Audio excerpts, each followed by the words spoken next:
생애빛 5분 산책에 오신 여러분들을 진심으로 환영합니다. 이 세상에는 기도하는 사람들이 참 많이 있죠. 불교인들도 기도하고 힌두교인도 기도하고 이슬람 교인들은 물론이고 기독교인들도 하나님께 기도하고 있습니다. 심지어 스포츠 경기하는 양편팀이 시합 전에 탈의실에서 서로 기도하죠. 방금 전까지 어떻게 하면 상대방을 태클해서 거꾸로 때릴까 작전 세우던 선수와 감독들이 갑자기 고개를 숙이고 축복해 달라고 하나님께 기도합니다. 여러분, 그러한 경우에 하나님께서 어느 팀의 기도를 들어주셔야 할까요? 여러분, 인류의 역사 가운데서 요즘처럼 기도를 많이 하는 때는 없었던 것 같습니다. 하지만 동시에 의미 없고 응답이 없는 기도들이 이렇게 많이 드려지고 있는 때도 과거에 없었을 것입니다. 자, 그러면 우리가 기도하는 이유가 무엇일까요? 에베소 6장 18절에 모든 기도와 간구로 하되 수시로 무시로 성령 안에서 기도하고 이를 위하여 깨어 구하기를 힘쓸지며 라고 말씀하였고, 또한 데살로니가전서 5장 17절에 말씀하기를 쉬지 말고 기도하라 라고 말씀하셨습니다. 여러분, 기도는 믿는 자들의 필수적인 생활 요소입니다. 자, 그러면 근본적인 문제부터 좀 생각해 보도록 하십시다. 우리가 왜 기도해야 합니까? 여러분은 왜 기도하십니까? 하나님께로부터 우리가 필요한 것을 얻기 위해서 기도하는 것입니까?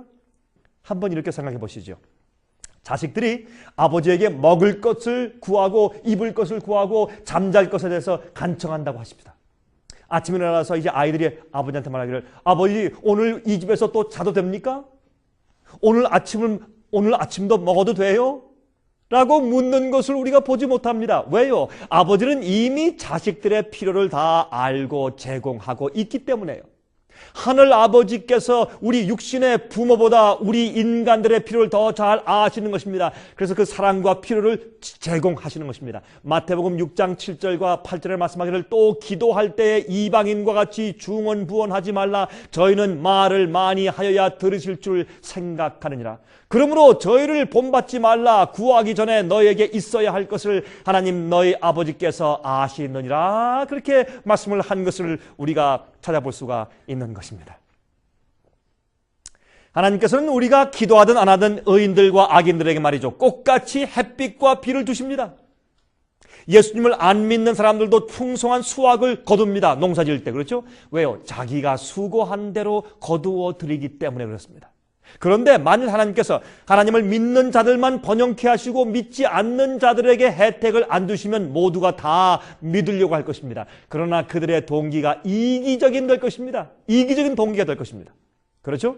잘못된 동기로 하나님을 믿게 되는 것입니다. 하나님을 이용하게 되는 것입니다. 자, 그러면 우리가 왜 기도할까요? 기도하는 이유는 첫 번째, 기도는 하나님과 대화하는 것입니다. 사귀는 것입니다. 기도는 친구처럼 하나님과 대화하는 것이 기도입니다. 문제가 생길 때만, 필요가 생길 때만 기도하는 것은 이기적인 것입니다. 여러분, 친구 가운데서 평상시 전혀 연락이 없다가 돈을 꾸거나 도움을 요청할 때만 연락한다면 그러한 사람은 아주 이기적이고 얌체라고 생각지 않겠습니까? 그런데 실제적으로 많은 그리스도인들이 그럴 때만, 필요할 때만 기도하는 것입니다.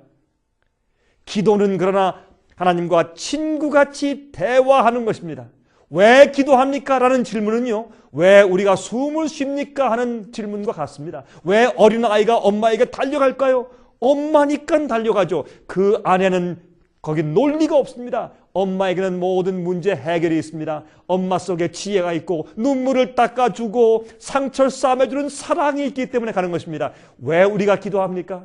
어린아이가 품에 안기는 것처럼 우리 영혼이 하나님 품에 안기고 대화하는 것입니다. 교제하는 것입니다. 기도는 그래서 영혼의 호흡과 같은 것입니다. 우리 그리스도인들은 기도가 없이 살 수 없는 것입니다. 제가 다음 시간 다시 뵙겠습니다.